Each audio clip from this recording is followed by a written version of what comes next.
By the way, I am Arnold Opon, your facilitator in this morning for Learning Delivery Modalities Course 2 or LDM2. LDM2 or the Module 2 of Most Essential Learning Competencies for MELCs. According to DepEd Order number 12 series of 2020 states that adoption of basic education learning continuity plan for school year 2020-2021 in the light of COVID-19 public health emergency. Objective. By the end of this module, you will be able to, number one, you're going to explain the background and development of MELCs. Number two, unpack the MELCs. Number three, combine related competencies into learning objectives. Of course, we have the content of this module. We need to know the background, rationale, and development of MELCs. Number two, unpacking and combining MELCs into learning objectives. LAC session 2. Lesson 1. Of course, we are going to know the background, rationale, and development of the MELCs. Now, by the end of this session, you should be able to familiarize yourself with the background, rationale, development of MELCs. In this session, you will be able to identify the background and basic process of identification and development of MELCs. Number two, make sense of function of MELCs as an educational response to global health crisis. Number three, appreciate the MELCs as support for teachers this pandemic. Lesson 1, K topics. Of course, we need to discuss the K topics, concepts, then the curriculum standard, essential learning competencies, desirable learning competencies, enduring knowledge. Now, the resources required, the development and design of the MELC. So we need to know for that. Then we need also to know your learning areas original for the K-12 curriculum guide and corresponding list of MELCs, then study notebook. Rationale. The education sector is not spared from the COVID-19 pandemic, which continued to gravely affect various government and economic around the world.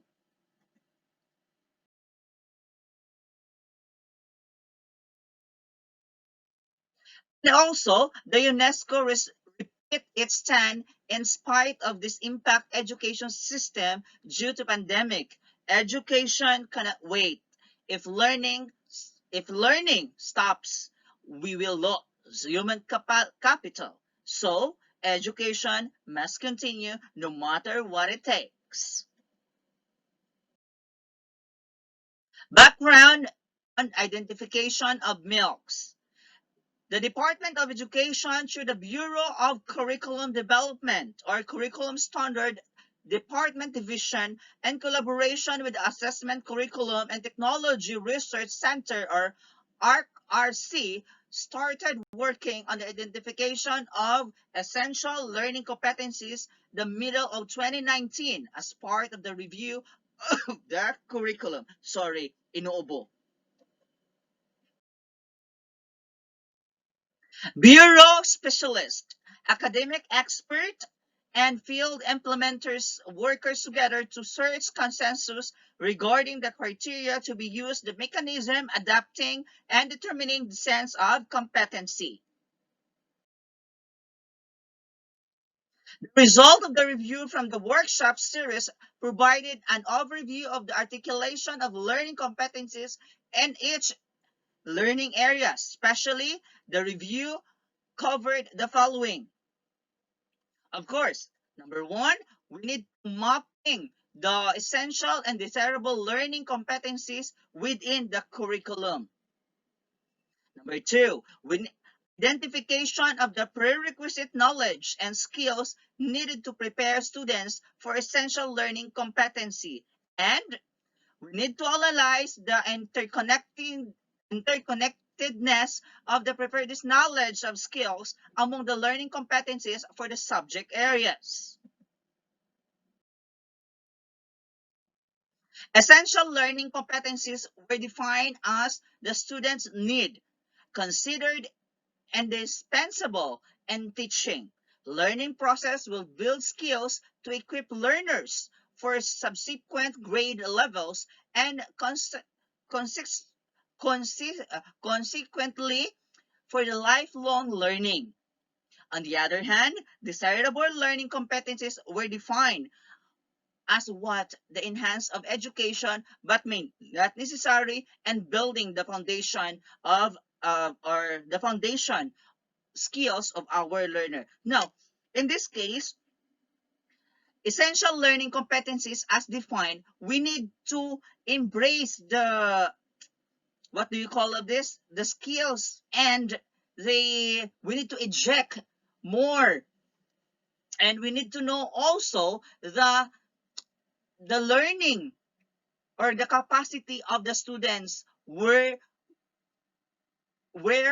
as a teacher we need to eject some motivation so that they will learn attentively for this matter of our subject matter. Of course, like mathematics is boring subject, but uh, if you are a teacher who has an encouragement to do so, so of course your students would learn something from you. Next, so this is the characteristic of an essential competency. So as you can see, this table is also arranged by the learning competency essential if, then the alignment or the particulars that we're going to know. So number one, so it is to align with the national, state, and local standard frameworks and scientifically literate by the Filipino. So of course, in research, so it is being used. So as you can see for that. So it is being understandable. So try to read. Don't you worry, I'll give you the soft copy of my presentation so that you'll read and read, then you could get something of this. So from the Elks to Melks, the department anticipated the challenges, employed various schemes and delivery of these learning standards due to COVID-19. The number of identified essential learning competencies per quarter were further reduced. Thus, the term most essential competency, of course, decompress na siya lahat. So, yung pinaka-need talaga ng bata ang kailangan natin dito. So, wala na yung kung ano-ano pa, kundi kung ano yung pinaka-need nila for their learning process. Yun po ang i-discuss natin. So, in determining the criteria for the selection of milks, the department collaborated with the stakeholders from ACTRC, during which the descriptor endurance was considered the primary determining factor. A learning competency is considered enduring if it remains with the learners long after the test or unit to study is completed, or if it's useful beyond a single test or unit for the study. For example, such a learning competency include research skills, reading comprehension, writing, and mapping reading, which are essential in many profession and education of lifelong learners. That was according to Revis 2022, Maney and Horrells 2014. The department then identified the milk across all learning areas through the application of this understanding. Necessary in this process is to decision what matter learning competency is to retain, merge, drop, or replace. As a general rule of learning competency is retained if it is satisfy the insurance of criterion which greatly contribute to the lifelong learning. to prerequisites of all grade level. Two or more learning competency are merged or clustered if they have the same objective or cluster intention can therefore be combined into one comprehensive learning competency. However, learning competency are removed or dropped due to the following reason. Please take note for this so that you will know. Number one, they are too specific and the articulation is similar to that of the learning objective. Number two, they are deemed appropriate to be introduced with an earlier quarter or the grade level moved to another quarter for the grade level. Number three, they are recurring. Number four, they are subsum and other learning competency. Finally, the learning competency is replaced to be more concise. Examine the example that follows. So please take note for this. So please read. O for Araling Panlipunan po ito yan ha. For Araling Panlipunan, grade 2. So please bear with this. So as we all know, Carmen Integrated School is integrated. So that's why I include Araling Panlipunan 2 and other subjects like Mathematics 1. So of course, Mathematics 1 in our division is, you know, localized. So that's why I use to the global language, which is English. Next, science. So the science, so, di ba? So nakikita yung sa science, di ba? Hindi lang kailangan na kopyahin lahat, ganito, ganyan, from learning competency, maths, reason, mga ganon. Hindi lahat. So kailangan may i-drop din tayo. So from the MELCs to learning competency. So ang i-drop natin doon sa learning competency is describe the different objective based on their characteristics. Example, the shape, weight, volume, sense, and follow. So of course, it is being merged na dito sa MELCs natin. Dito sa MELCs. Naka-merge na yan siya. So classify the objective materials as solid, liquid, and, o diba? So, nga nung, why? Why nga nag-merge siya? Because, paminaw, listen, the highlighted LC or the learning competency had already been introduced partly in earlier grades. Of course, further, it also subsumed in the succeeding LC, which lead the students to classify solids, liquid, and gases. O diba? Bravo kayo. Next. LDM2. So this is our module. So we need to know with this. Module 2. Most essential learning competency or MELCs. Lesson 1. We have 4 activities in lesson 2. We have this activity. Activity 1. Answer the following reflective question in your study notebook. So please copy with this. Take note. Please copy with this 2 questions. Then please answer that one in your reflective notebook. Don't forget. And activity 2, familiarize yourself with the course reading of the development and design of MELCs. Again, this is your study notebook. Don't copy it. Charlag. So, next. Kung man siya nag-record, akan na. Ay, nag-record di ay.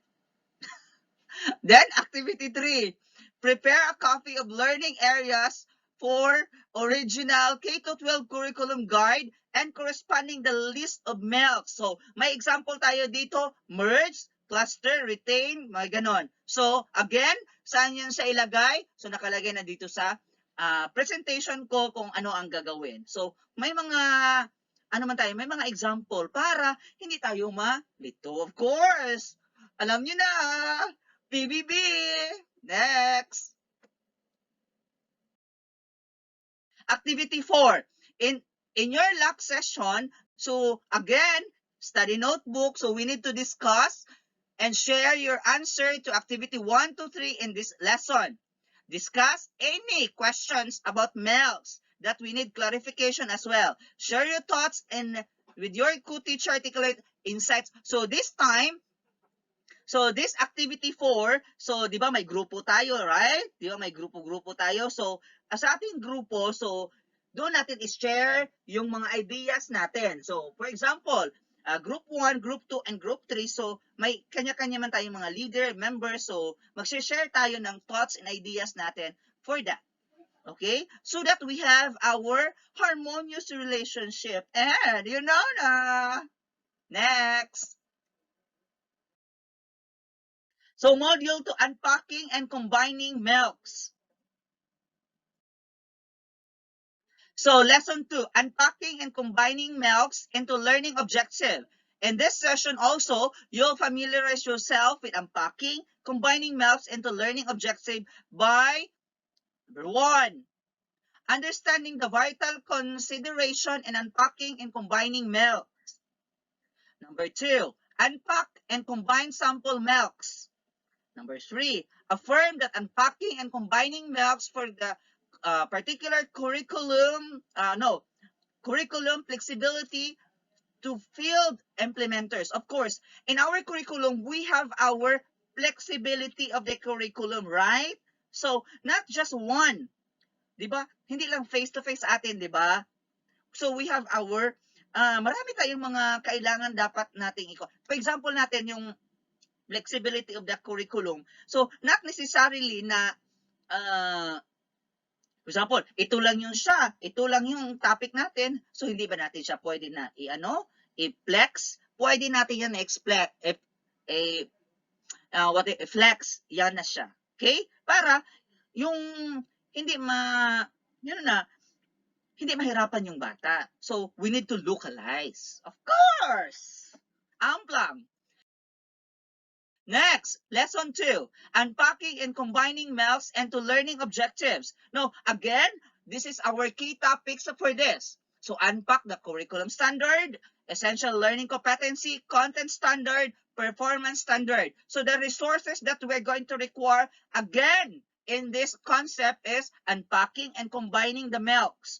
Your learning areas original to K-12 curriculum guide and corresponding list of MELS. Study notebook again. Our study notebook. Take note for that.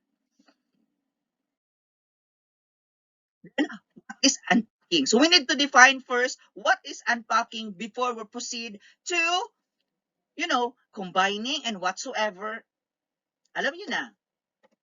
So unpacking is the technique teachers can use to make sense of standard and then create focused learning targets to make them actionable. This process also called disconstructing or unwrapping standards, poster and collaboration dialogues that supports growth and effectiveness. So this is one. So as you can see, so please read. Of course, para hindi na tayo matagalan. Okay? Magbibigay ako nito ng soft copy. So in unpacking the MELS into learning objective, you need to consider the following. So alignment and the content and formative standards. Of course, we need to.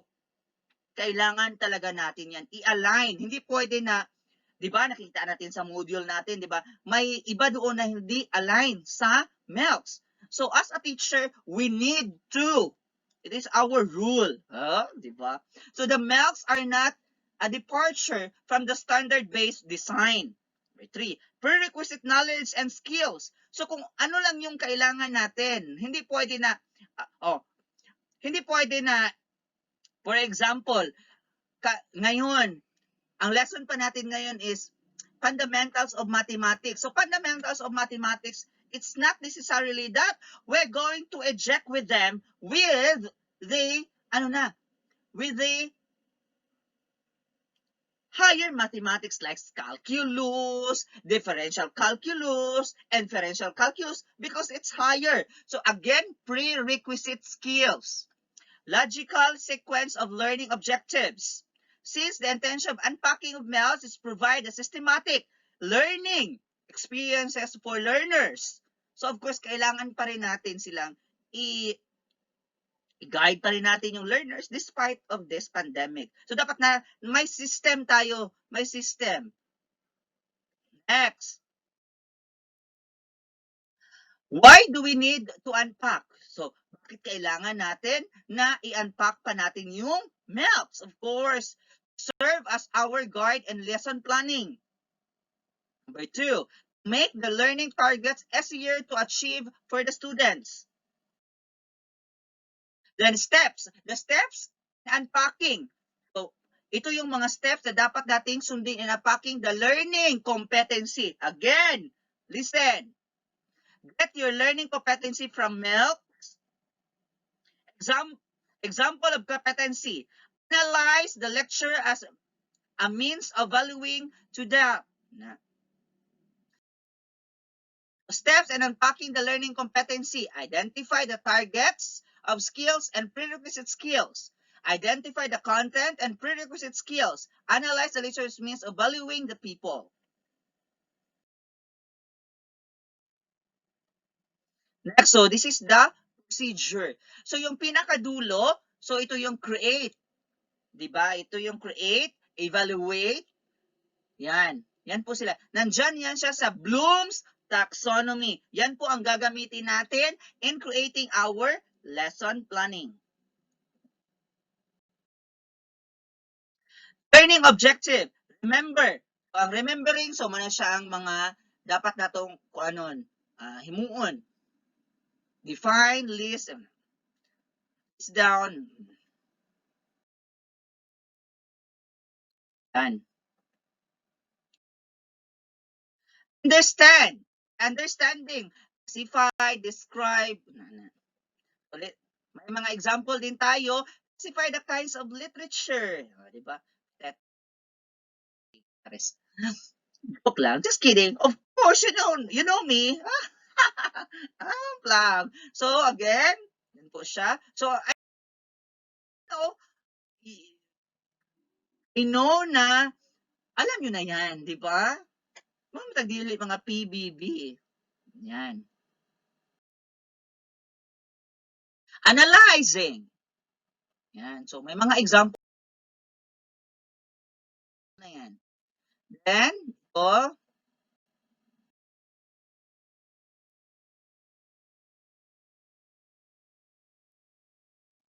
next.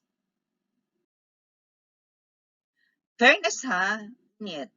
Okay, and combining the MELCs. The MELCs could likewise be combined to observe efficiency and development of learning resources, which include, but not limited to, SLMS or, SLMS or self-learning modules, textbook, teacher's guide, activity sheets, and television and radio skips. Since MELC, its learning area are all integrated and anchored to the content and performance standard, combining the least two MELCs allow teachers effectively design instructional without varying away the standard prescribed the curriculum. And combining MELCs, field implementers should take note the following criteria. Modality of content, topic, theme. MELCs to be combined should show commonality and relatedness and content topics of theme. This ensures that essential content and topic will not be watered down. Number 2, alignment with the content and performance standard, just like unpacking of MELCs, combining the two or more and aid in achievement to the content performance and standard. To reiterate, MELCs are not departure from standard-based design of the curriculum. Ito yon. Ito na yun siya. So, ang sample natin. So, may quarter. Anong quarter siya? Yan po. Then, content standard, performance standard, most essential learning, duration. So, nakalagay na yan siya. So, of course, ito yung basihan natin sa, pag natin sa mga paggawa ng questions and whatsoever. Yan, MELCs, number, major theme, topics, yan. Activity 1. Of course, we need to familiarize yourself with the course reading on unpacking and combining the milks. After reading the documents, provide a brief and concise response to the following questions in your study notebook. So again, study notebook. Activity 2. Form a group of 4 members with your luck, preferably with fellow teachers in your respective area. Of course, we are done with this. Number 2, using the curriculum guide and a list of milks, choose milks in the first quarter and unpack this into learning objectives. Of course, as we all know, that first quarter is ongoing, so of course, may kopya naman tayo sa milks natin dyan. So, of course, i-unpack na lang natin. Next, each team will present their unpacked learning objectives, discuss and process to follow each presentation. Suggestion and insights of each group will be considered in enhancing the learning objectives. Repeat the above process, but instead the unpacking, each team will now combine at least 2 milks of their choice. Kayo na ang mamili ha, hindi na ako, kayo na. Group deliberation will be observed in order to arrive the consensus, discuss, jot down the synthesizing and presentation of your study. Activity 3, submit your activity 2 output to your LAC leader. Make sure to keep a copy of your output, of course. We need to. Thank you for watching. So if you have some clarification regarding my discussion, you may raise your question so that we could have an amazing discussion regarding my topic and, ciao!